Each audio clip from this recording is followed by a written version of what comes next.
Assalamualaikum warahmatullahi wabarakatuh. Selamat datang para peserta pelatihan Basic Trauma dan Cardiac Life Support dari Ambulan Gawat Darurat 118. Bersama saya, Esti. Hari ini kita akan membahas, Bapak Ibu, mengenai materi MCI dan trias. Nah, materi ini disampaikan sebagai bahan ajar untuk mempersiapkan pada saat praktikum dan juga pada saat evaluasi di akhir kursus ini. Bapak Ibu sekalian, materi kita tentang MCI dan trias.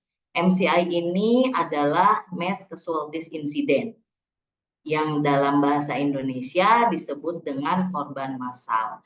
Kemudian trias ini adalah pemilah.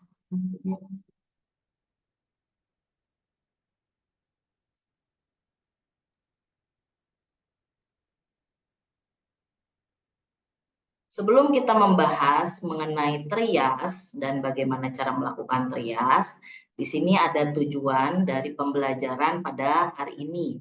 Yang pertama, Bapak Ibu diharapkan mampu mendefinisikan apa itu yang disebut Mass Casualties Incident dan trias. Kemudian dapat menggambarkan fungsi dan tanggung jawab sebagai Incident Commander dalam Incident Commander System yang ada di trias sebagai trias officer. Kemudian mampu melakukan trias dengan sistem START. Ya, jadi sistem yang digunakan pada saat trias di korban massal.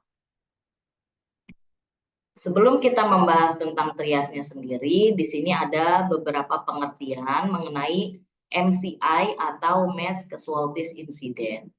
Jadi yang disebut dengan Mass Casualties Incident yang pertama yaitu adanya korban melebihi kemampuan penolong atau rumah sakit. Kemudian korban-korban tersebut mengganggu fungsi normal rumah sakit atau puskesmas sehari-hari. Nah, untuk keseluruhan pengertian dari MCI yaitu kejadian apapun yang akan menimbulkan korban banyak dan akan menimbulkan gangguan jalannya sistem sehari-hari. Jadi ini adalah pengertian dari MCI, ya, korbannya banyak dan akan menimbulkan gangguan jalannya sistem sehari-hari yang terjadi di beberapa kejadian. Lalu kejadiannya apa saja? Di sini ada ya beberapa kejadian yang bisa menimbulkan korban massal, Bapak Ibu. Yang pertama yang kita sebut planned event. Nah, planned event ini yaitu kejadian-kejadian atau kegiatan-kegiatan yang terencana. Contohnya seperti apa? Contohnya misalkan adanya event konser musik ya ataupun event menonton acara olahraga besar. Ya, salah satu contoh yaitu kasus di Kanjuruhan. Ya, belum lama ini. Nah, di situ kegiatan yang terencana. Apakah ini kemungkinan akan ada korban massal? Nah, ini bisa saja terjadi karena pada plan event itu terkumpulnya beberapa atau terkumpulnya orang banyak di kegiatan tersebut. Ya, sehingga bisa terjadi. Lalu yang kedua adalah bencana alam. Nah, bencana alam ini tidak bisa dihindari ya karena apalagi Indonesia memang sangat beresiko bisa terjadi bencana apapun. Mulai dari adanya banjir, longsor, kebakaran, tsunami, gempa bumi, dan lain-lain. Sehingga ini akan menimbulkan korban yang banyak. Lalu yang ketiga ya, kejadian yaitu berdasarkan atau mengenai adanya material yang berbahaya atau istilahnya hazardous materials incident. Nah, ini biasanya bisa terjadi di lingkungan-lingkungan yang memang terpapar dengan material-material yang berbahaya. Ya, memang di daerah sekitarnya tersebut bisa menimbulkan kebahayaan pada material-material khusus ya. Salah satu contoh misalkan daerah pertambangan ya yang bisa menimbulkan ledakan dan lain-lain. Kemudian teroris atau WMD events. Nah, ini adalah kejadian yang diakibatkan oleh meledaknya bom. Nah, ini bom ini bisa memang sifatnya tunggal ya, atau bom yang single gitu, ataupun bersifat WMD. WMD event ini salah satu contohnya bom-bom yang dengan tujuan untuk memang menghancurkan satu wilayah ya. Kemudian ada lagi kegiatan yang dilakukan oleh tim SAR ya, tim Search and Rescue. Nah, dalam bertugas misalkan ada satu kejadian pesawat jatuh, nah di situ akan bekerja atau berkegiatan tim SAR-nya untuk menemukan korban-korban. Nah, di sana korbannya bisa lebih dari satu. Kemudian adanya tumpahan minyak ya, oil spill response. Nah, ini salah satu contoh kasus terbesar, yaitu adanya tumpahan dari lumpur lapindo. Ini pun korbannya bisa banyak. Kemudian untuk daerah-daerah perkotaan atau yang padat penduduk ya, contohnya apa? Kondisi kejadian kebakaran ya. Nah, ini juga bisa menimbulkan korban yang banyak. Nah, beberapa kejadian ini bisa terjadi tidak di Indonesia, sangat bisa terjadi. Ya, sehingga kita harus bisa melakukan respon yang cepat terhadap kondisi ini. Ya. Nah, tujuan dari penanganan MCI ini apa, Bapak Ibu? Jadi tujuan pokoknya yaitu menyelamatkan nyawa sebanyak mungkin. Ya, ingat nyawa sebanyak mungkin artinya yang masih hidup pasiennya. Ya, jadi targetnya seperti itu. Kemudian yang harus kita ingat lagi, MCI ini bisa terjadi kapanpun, dimanapun kita berada. Sehingga kita harus membuat situasi yang seperti apa nanti akan kita bahas. Ya. Nah, prinsip dasar pada penanganan MCI ini, Bapak Ibu, pertama berkaitan dengan respon. Ya, artinya apa? Ada waktu kecepatan dalam kita berespon. Jadi kalau kita bahas ini, apa sih prinsip pertamanya? Yaitu 5 menit pertama akan menentukan bagaimana insiden komandonya berjalan. Ya, insiden komandonya. Jalan nggak nih ya komandonya atau leadernya jalan nggak? Nanti di 5 menit pertama. Kemudian yang kedua, ingat komando bukan hanya sendiri bekerjanya, tapi ada sistem yang disebut Incident Commander System atau ICS. Nah, nanti ada apa saja nih di ICS, ada beberapa struktural ya. Kemudian yang ketiga, ingat lakukan trias terlebih dahulu. Jadi sebelum bertindak kita harus menilai, memilah. Ya, yang ditrias bukan hanya korbannya saja Bapak Ibu, tetapi juga situasinya, TKP-nya, kondisi bencananya seperti apa. Dan ini semua bisa kita lakukan dengan kegiatan latihan bersama, kemudian melakukan perencanaan atau disaster plan pada satu daerah. Kemudian melakukan evaluasi jika memang terjadi kesalahan atau kegagalan. Nah, 4 prinsip ini kita harus pegang dalam satu sistem tentang bencana di suatu daerah. Ya, seperti itu. Nah, kemudian ada beberapa fase respon dalam MCI ya. Jadi ada 2 fase yang paling utama. Fase apa saja Bapak Ibu di sini? Yang pertama fase aktivasi. Jadi waktu pertama kali kita mengaktifkan sistem kegawat daruratan atau istilahnya pertama kali kita berespon cepat terhadap kondisi bencana. Jadi aktivasi dilakukan pertama kali kejadian ditemukan, ya segera aktifkan SPGDT, kemudian menilai TKP-nya. Ya, aman tidak TKP-nya, jenis bencananya apa, aksesnya gitu ya. Kemudian menentukan komando. Dan biasanya komando ini adalah orang yang pertama kali terlibat atau datang dalam situasi bencana tersebut, ya. Kemudian komando ini juga biasanya orang yang berpengaruh dan untuk keputusan atau kebijakannya itu didengar oleh orang banyak. Nah, kemudian fase kedua nih yang paling penting ya setelah berespon adalah fase penata laksanaan. Nah, penata laksanaan ini apa yang kita lakukan? Pastinya pertama kali adalah pencarian korban ya atau search and rescue. Nah, di mana tim-tim ini nanti akan mencari titik korbannya ya kemudian menemukan baru nanti bekerja sama dengan tim yang lain ya tim search and rescue. Kemudian yang kedua adalah penata laksanaan pada saat trias ya pemilahan Tadi ya, mulai dari penilaian TKP-nya sampai ke pemilahan korban-korbannya. Kemudian yang ketiga yaitu penata laksanaan untuk stabilisasi pasien atau stabilisasi kondisi ya yang berada di TKP bencana yang terdiri dari transportasi serta penanganan definitif pasien dan TKP-nya seperti apa. Jadi ini masuk ke dalam fase penata laksanaan. Kemudian bagaimana alurnya nih Bapak Ibu ya supaya lebih ada gambaran ketika terjadi satu kejadian besar gitu yang menimbulkan korban massal. Jadi yang pertama kali datang langsung menentukan sebagai komandonya siapa.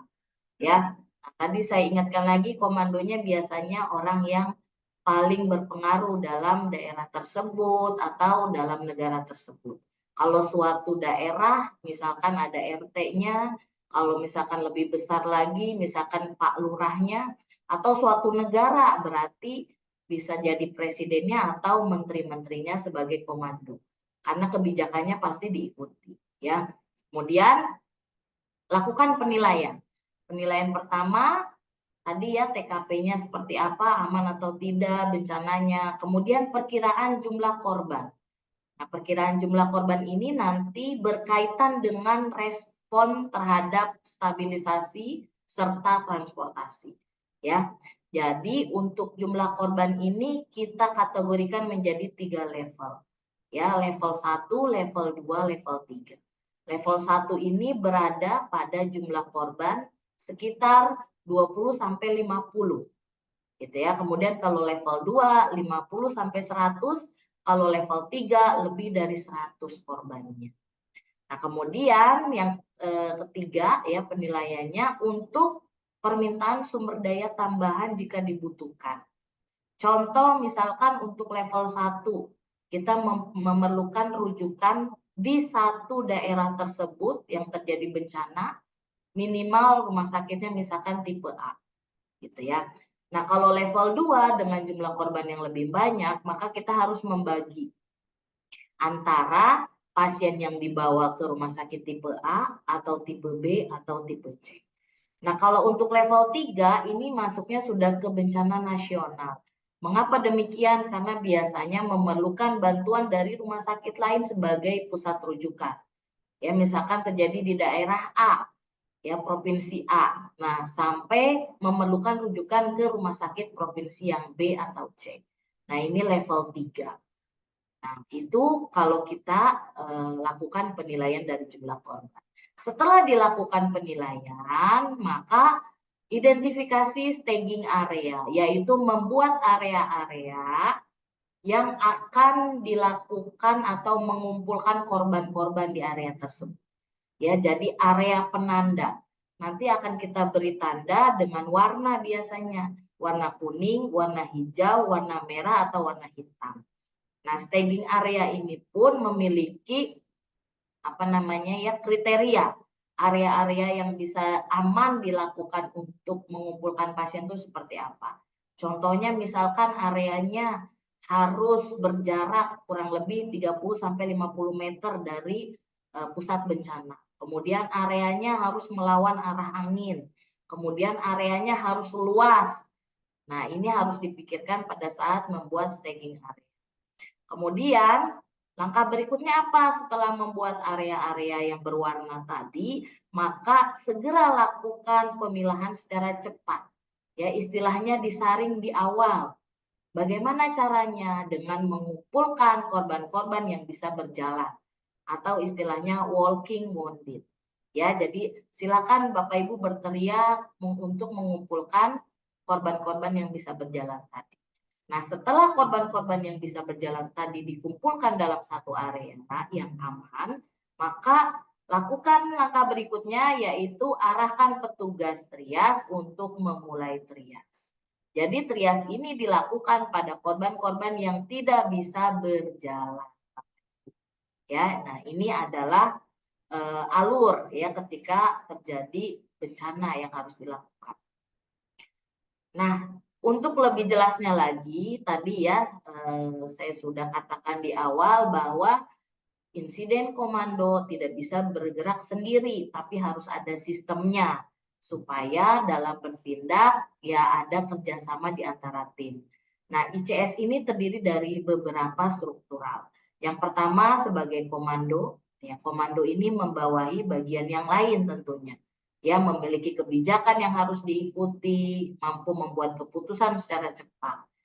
Nah, ya kemudian yang kedua yaitu finance atau bagian keuangan. Nah, bagian keuangan ini Bapak Ibu berkaitan dengan seluruh dana yang akan dikumpulkan dan yang akan dikeluarkan. Terutama kalau bencana kan tahu sendiri ya, banyak sekali dana-dana yang bisa terkumpul. Otomatis petugas di sini harus bisa amanah dalam mengurus pendanaan. Lalu yang ketiga adalah logistik.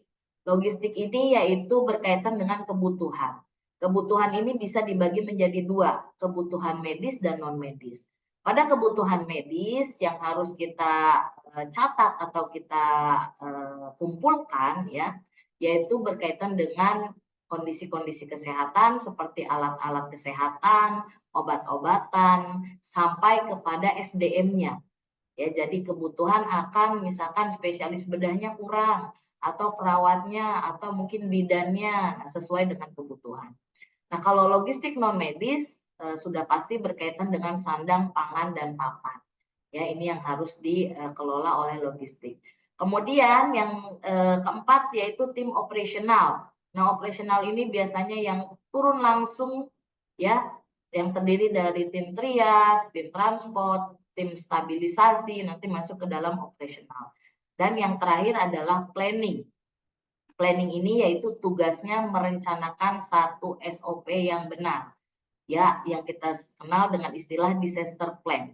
Jadi planning ini bekerjanya kapan? Sebelum bencana tersebut terjadi, ya, mulai dari penilaian suatu resiko daerah tersebut bencananya apa, kemudian membuat SOP-nya, melatih, sampai ke evaluasi. Nah, ini tim planning yang membuat SOP-nya ya, atau membuat perencanaannya. Kemudian tadi ya yang berkaitan dengan kelompok penting yang masuk ke dalam tim operasional. Nah, di sini ada tim trias, ada tim treatment, ada tim transport, dan tim staging. Nah, yang harus selalu kita ingat di awal yaitu trias dulu. Jadi jangan masuk dalam satu kondisi bencana yang belum ditrias. Mulai dari TKP-nya. Ya, karena akan berbahaya. Jadi dinilai dulu. Tim trias, tim treatment yang melakukan tindakan, ya, tim transport yang merujuk, dan tim staging area tadi yang membuat tanda-tanda, ya, penanda suatu area tersebut bisa ditempati oleh korban atau tidak. Nah, ini kelompok pentingnya. Nah, sekarang kita masuk ya, setelah membahas MCI, apa itu korban massal, maka kita masuk ke apa yang harus kita lakukan dalam korban massal tersebut. Ada istilah trias, ya. Trias ini kalau kita artikan yaitu pemilahan pasien menurut beratnya keadaan gawat darurat. Ingat Bapak Ibu, gawat darurat. Ya, gawat darurat adalah respon yang paling cepat yang harus kita tangani. Apa itu gawat darurat? Adanya gangguan ABCD. Airway, breathing, sirkulasi, disability. Atau dengan kata lain, RPM, respirasi, perfusi, mental status. Ya, ini adalah trias pemilahan. Kemudian tujuan trias apa? Tujuan trias itu untuk mendapatkan yang terbaik dalam jumlah terbanyak, terkhusus dalam korban massal. Jadi bukan menemukan korban yang banyak dalam situasi sudah meninggal semua korbannya, ya, tetapi jumlah yang terbaik dan terbanyak. Kondisinya aman nih, gitu ya, masih hidup pasiennya. Nah, ini yang ditargetkan dalam tujuan trias, ya. Dasar trias dalam MCI, jadi dalam melakukan trias ini ada beberapa hal yang harus dipertimbangkan sebagai tim trias. Pertama, pertimbangannya melalui tingkat keparahan. Jadi kita lihat dulu nih kondisi ABCD-nya tadi. Ya, apakah dia gangguan airway, breathing, sirkulasi, disability, kemudian beri warna merah, kuning, hijau, hitam gitu ya. Nah, ini dinilai dari tingkat keparahan. Yang kedua, jumlah yang cedera. Dihitung nih korbannya. Yang merah 50 misalkan.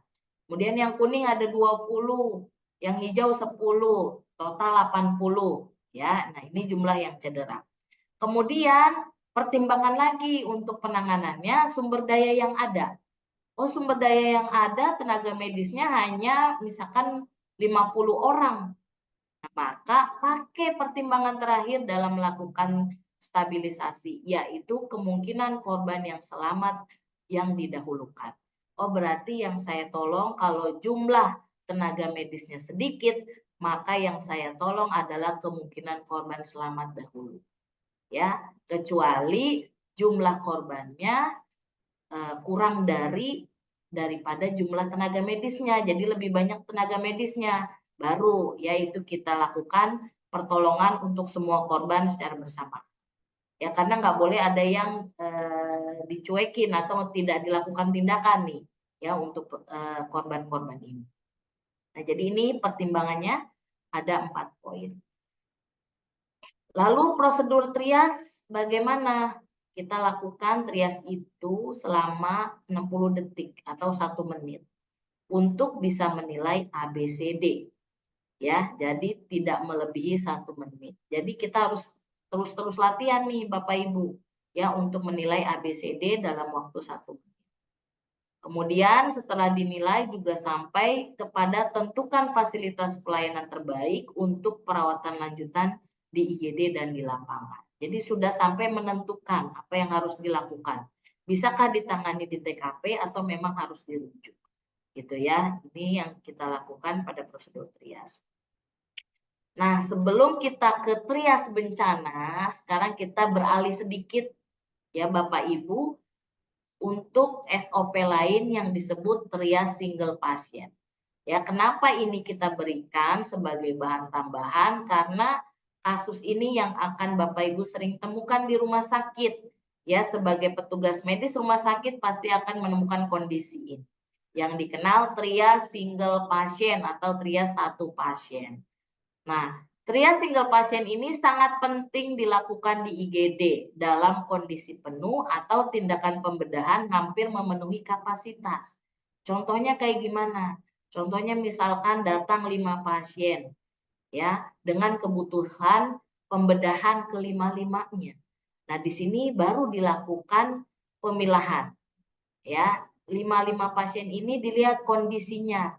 Mana yang paling parah yang harus ditolong dahulu atau yang harus dilakukan pembedahan terlebih dahulu.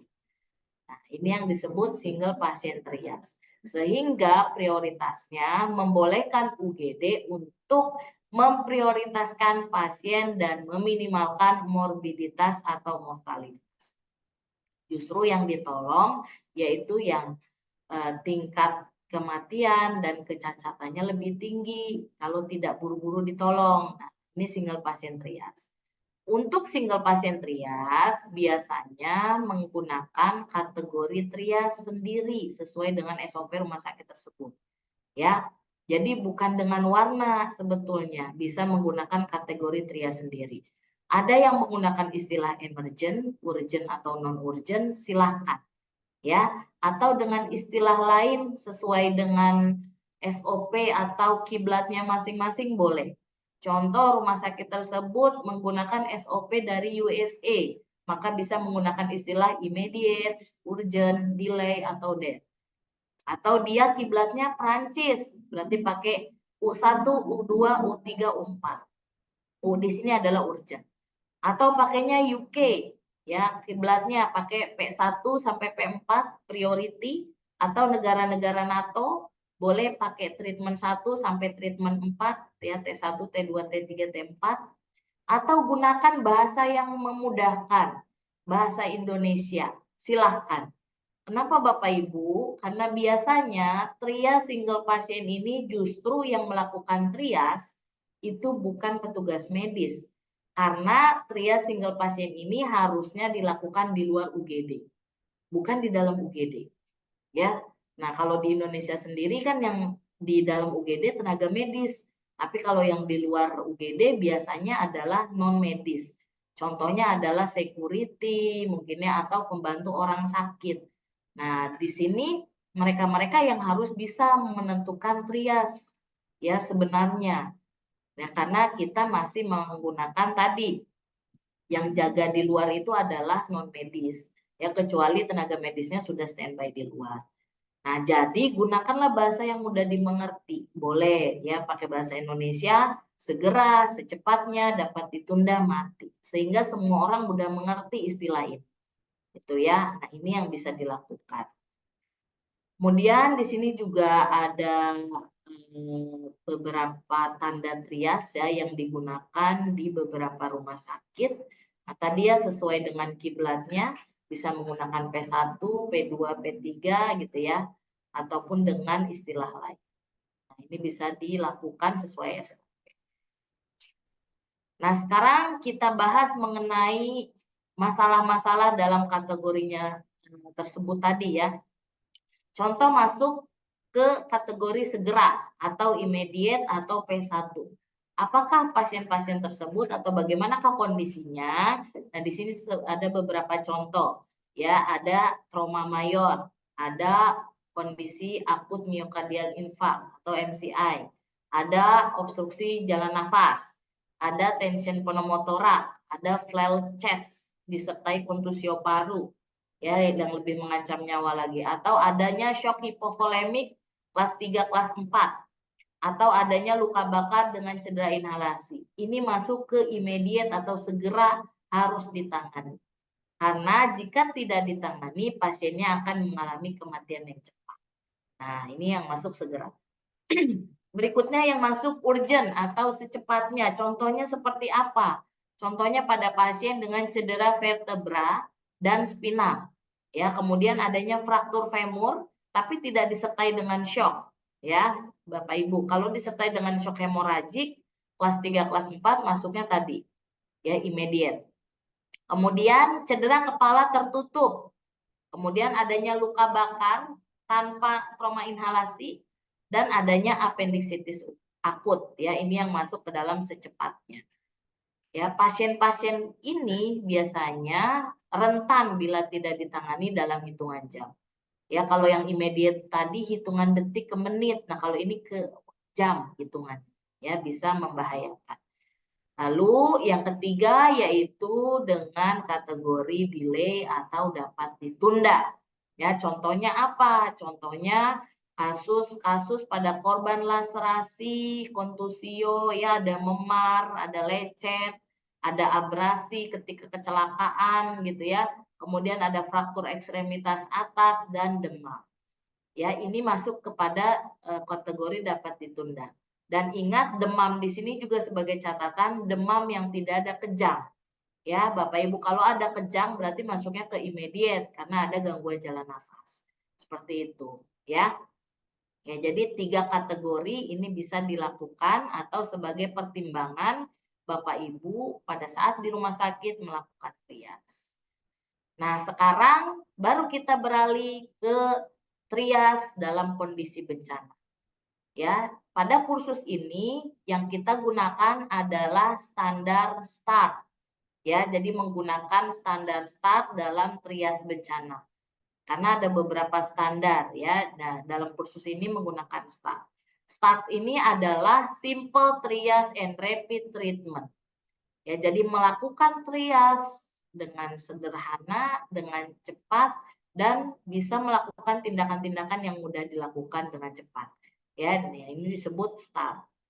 Apa yang menjadi penilaian pada START? Yaitu dengan melihat respirasi, pulse, dan mental status, atau istilahnya ABCD penilaiannya.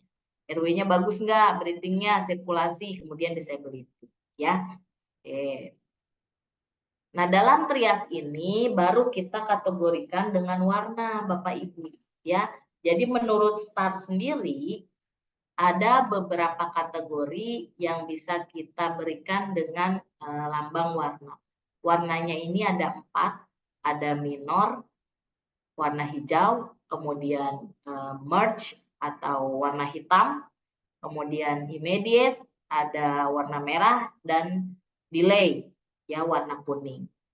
Nah, untuk minor ini mempunyai pengertian bahwa pasien di sini bisa berpindah dengan kondisi dengan luka ringan. Ya, kondisinya ada luka-luka ringan, bisa berpindah, bisa berjalan ke tempat yang berbeda. Ya, jadi misalkan kalau diarahkan, Bapak Ibu silakan berjalan ke sumber suara. Nah, ini dia berpindah pasien.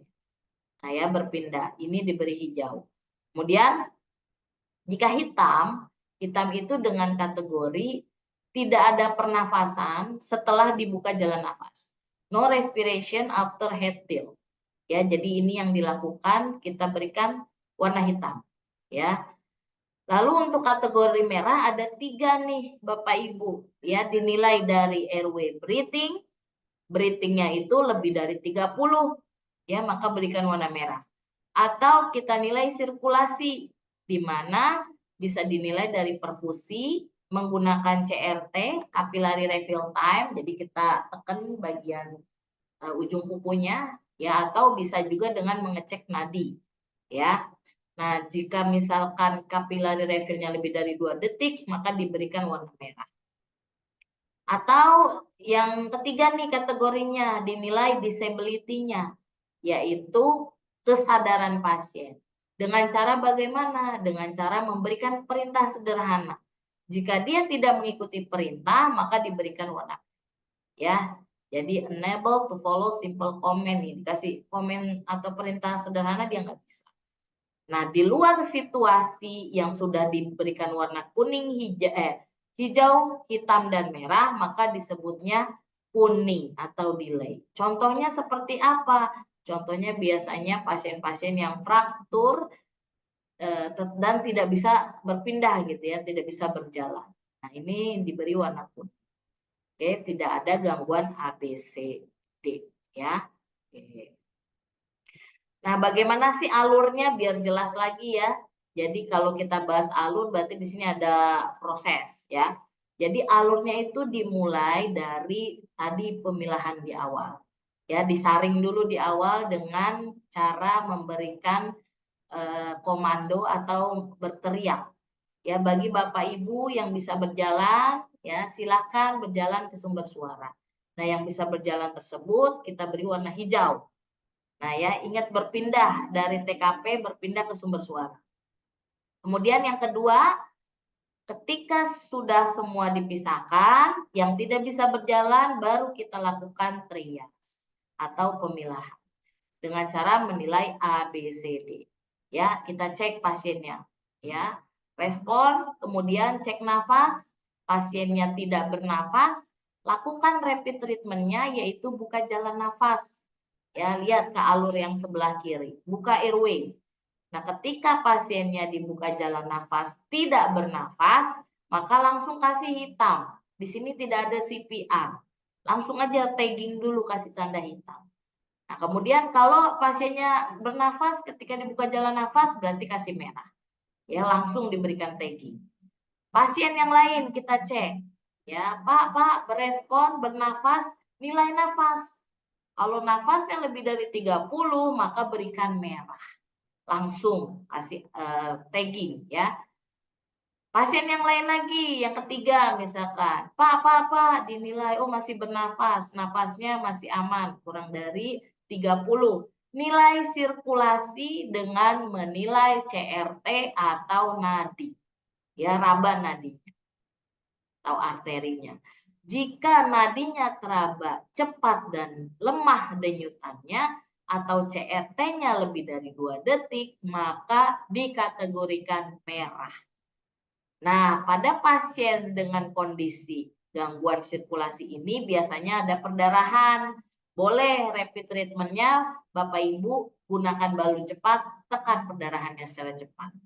Gitu ya, karena bisa dilakukan dengan cepat ya tanpa ada prosedur yang lama. Kemudian pasien yang lain lagi, misalkan yang keempat, Pak, airway-nya bagus, dia bisa bernafas, kemudian nadinya misalkan teraba kuat, ritmenya aman, cek kesadaran. Kita cek kesadarannya, diberikan perintah, kalau misalkan sudah tidak mengikuti perintah, udah bingung nih, maka berikan warna merah. Di luar kondisi ABCD aman, berikan kuning. Ya, jadi alurnya seperti itu Bapak Ibu dalam melakukan trias.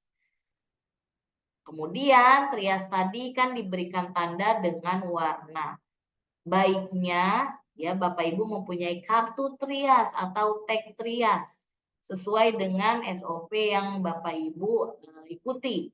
Ya, di sini ada salah satu contoh kartu trias yang ada di luar Indonesia. Ya, menggunakan warna dan menggunakan lambang gambar. Nah, untuk yang di buku panduan Bapak Ibu ya dari kursus BTN CLS itu adalah yang dimiliki oleh 118. Ya. Lalu bagaimana kalau satu daerah tersebut atau satu sistem tersebut belum punya kartu trias? Boleh saja menggunakan cara lain. Di sini bisa dicontohkan menggunakan pita berwarna. Kalau tidak ada pita, bisa menggunakan tali rapia.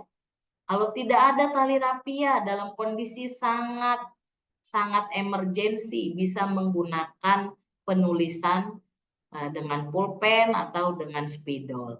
Ya, yang penting warnanya jelas, mau warna hitam, kuning atau hijau. Gitu ya. Nah, ini yang dilakukan pada saat korban masak. Oke, Bapak Ibu, itu untuk paparan ya pembahasan tentang trias baik itu dalam kondisi korbannya massal ataupun trias ke pasien. Nah, di sini sebagai bahan latihan ya kami mempunyai kasus yang berkaitan dengan trias yang harus dilakukan oleh petugas trias officer. Ya, kasusnya yaitu ada bis bermuatan 10 penumpang bertabrakan dengan kendaraan yang bermuatan 5 penumpang. Berikut beberapa korban di TKP. Anda merupakan trias officer saat ini, maka lakukan trias untuk pasien-pasien tersebut dengan memberikan warna merah, kuning, hijau, dan hitam.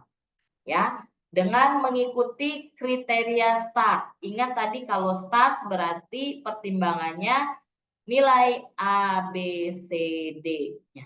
Ya, dan Anda mempunyai waktu 1 menit untuk menilai setiap korban. Nah, nanti ini bisa dijadikan latihan juga pada saat tatap muka ya. Oke. Kasus pertama ya, contoh. Di sini saya akan memberikan contoh kasus, langsung saya bahas ya, biar Bapak Ibu lebih terang. Jadi ada pasien A, wanita 17 tahun dengan luka yang luas dan perdarahan pada kaki. Bapak Ibu lihat juga selain tanda klinis, lihat gambarnya ya. Jadi ada luka-luka tuh ya meluas pada daerah kaki. Pernafasannya 20 kali per menit, nadinya 65 kali per menit dan kesadarannya histeris. Ini dari tanda klinis kita bisa artikan histeris, oh berarti dia berespon RW-nya baik. Breathing-nya 20 kali masih aman, sirkulasinya 65 kali masih aman, kesadarannya juga masih sadar, tetapi dalam kondisi ada luka yang luas dan tidak bisa berjalan. Ya, kemungkinan pasien A ini ada fraktur, maka bisa kita berikan kategori warna kuning. Ya, itu yang dilakukan. Kemudian pasien B. Pasien B. Oke. Pasien B, pengemudi 51 tahun, terjepit di dalam rongsokan mobil, jelas terlihat adanya cedera kepala berat. Nah, Bapak Ibu lihat di gambar, nah ini ada benturan di kepala sehingga membentuk blue eyes ya. Jadi adanya sarang laba-laba di kaca gitu ya. Nah, ini yang menyebabkan trauma kepalanya. Tanda klinis, napas tidak ada, berarti nih dibuka jalan napas, dia nggak nafas. Nadi juga tidak teraba, kesadaran tidak ada respon. Maka kita bisa berikan langsung warna hitam. Ya. Pasien C.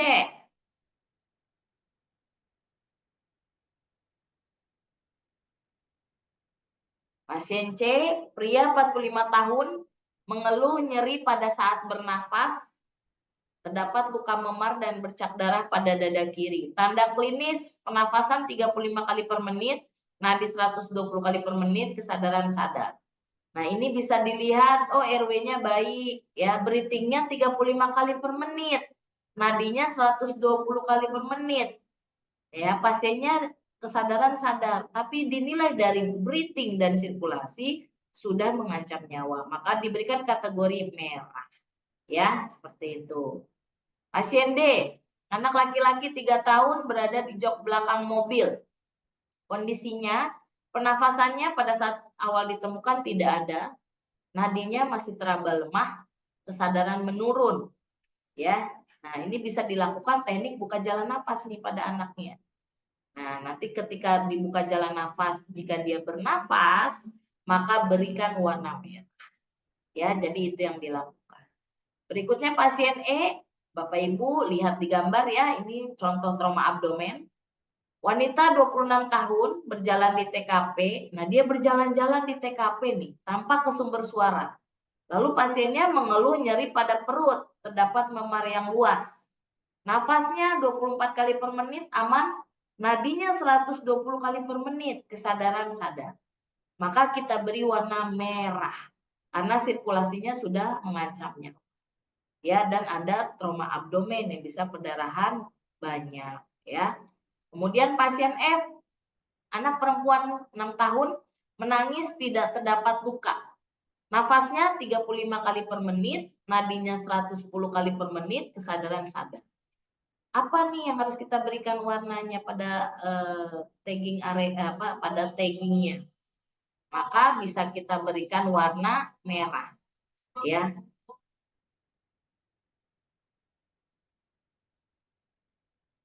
Kita bisa berikan warna merah apa kuning nih kira-kira? Oke, satu lagi ya saya tambahkan di sini untuk anak sendiri. Jadi Bapak Ibu pada STAR itu mempunyai batasan pernafasan sendiri. Jadi dikategorikan aman jika nafasnya itu batasnya 40. Ya karena pada anak. Nah, di sini nafasnya 35 nih, berarti masih bisa dikategorikan aman. Kemudian nadinya juga 110, ini anak 6 tahun masih bisa kita kategorikan aman dan pasiennya sadar dengan menangis. Maka bisa kita berikan warna kuning atau hijau juga tidak salah ya. Nah, kalau kuning ini kita sudah berpikir bahwa anak tersebut ketika menangis bisa terjadi distensi abdomen ya karena terus-terusan menangis sehingga pernafasannya bisa makin meningkat lagi ya. Oke, jadi bisa kuning atau hijau. Kemudian pasien G, wanita 45 tahun, mengeluh nyeri di pergelangan tangan kiri, tampak perubahan bentuk yang jelas. Ya, jadi di tangan kirinya nih ada perubahan bentuk yang jelas. Nafasnya 26 kali per menit, nadi pada pergelangan tangan kiri tidak teraba, pasiennya sadar. Kira-kira dikasih warna apa ini Bapak Ibu? Kalau kita lihat dari breathing masih aman, airway sadar berarti berespon. Kemudian sirkulasinya juga hanya pada tangan kiri yang tidak teraba. Tangan kanannya teraba, ya kemungkinan tangan kirinya terjadi fraktur. Maka bisa kita berikan warna kuning. Ya, karena tidak ada keterangan dia berpindah ke area yang ditujukan, ya. Pasien H, wanita 19 tahun, tidak sadar, ada perdarahan pada telinga. Nah, ini yang disebut battle sign Bapak Ibu, ya. Dan juga yang disebut adanya perdarahan keluar dari telinga. Nah, untuk kondisinya tidak ada nafas, tidak teraba nadi, tidak sadar juga, maka bisa kita berikan warna hitam. Berikutnya pasien I, laki-laki 30 tahun, mengeluh nyeri di sekitar leher. Nah, ini pegangin leher pasiennya ya. Ingat kecelakaan ya bisa dicurigai adanya fraktur servikal. Kemudian pasien berjalan di TKP tanpa ke sumber suara nih sambil megangin lehernya. Nafasnya 25 kali per menit masih aman, nadi 95 kali per menit, pasiennya sadar. Kondisi ini bisa kita berikan warna kuning ya jika dilihat dari data awal. Nah, nanti perlu dipasang nekolar dan lain-lain ya. Pasien terakhir, pasien J, laki-laki 60 tahun, mengeluh nyeri pada dada. Ya, nafasnya 38 kali per menit, nadinya 110 kali per menit, kemudian kesadarannya sadar. Nah, ini kalau dilihat dari kategori pernafasan, ya sudah cepat nih, lebih dari 30. Nadi pun sudah mengalami kecepatan. Ya, artinya sudah mengancam nyawa, kita bisa berikan warna merah. Karena kemungkinan dia ada traumatoraks di sini, ya. Nah, ini pasien J, ya, atau pasien terakhir. Dan Bapak Ibu ingat lagi, terus diingat, trias ini sifatnya bertahap dan dinamis. Jadi tidak perlu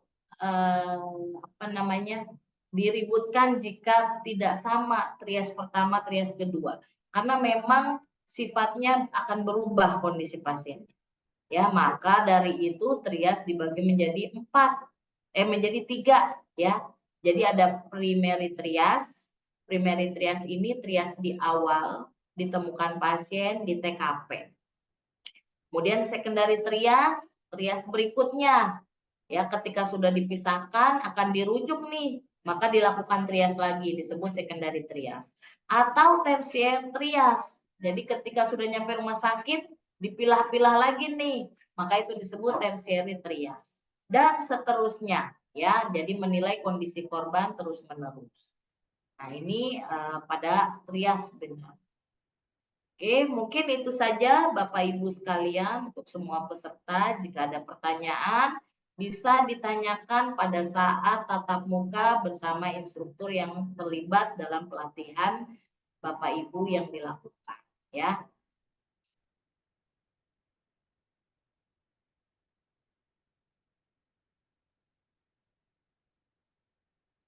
Oke, kesimpulannya Bapak Ibu, jadi MCI itu dapat terjadi kapanpun dan dimanapun, sehingga kita harus mempersiapkan sistem yang matang, ya, apalagi suatu daerah tersebut beresiko bencana. Kemudian tentukan peran insiden commander, komandonya siapa, dan bentuklah trias officer yang sudah terlatih. Kemudian trias pasien pada kondisi bencana menggunakan sistem START, salah satunya bisa digunakan, dan trias itu bersifat dinamis. Artinya kita harus selalu mengobservasi, menilai kembali kondisi pasien.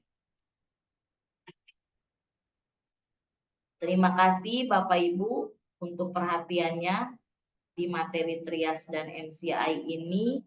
Demikian ya pembahasan materi kita pada kali ini. Semoga apa yang disampaikan bermanfaat, dan nanti jika ada pertanyaan bisa ditanyakan kepada instruktur yang terlibat dalam pelatihan PTN CLS yang Bapak Ibu ikuti sekalian.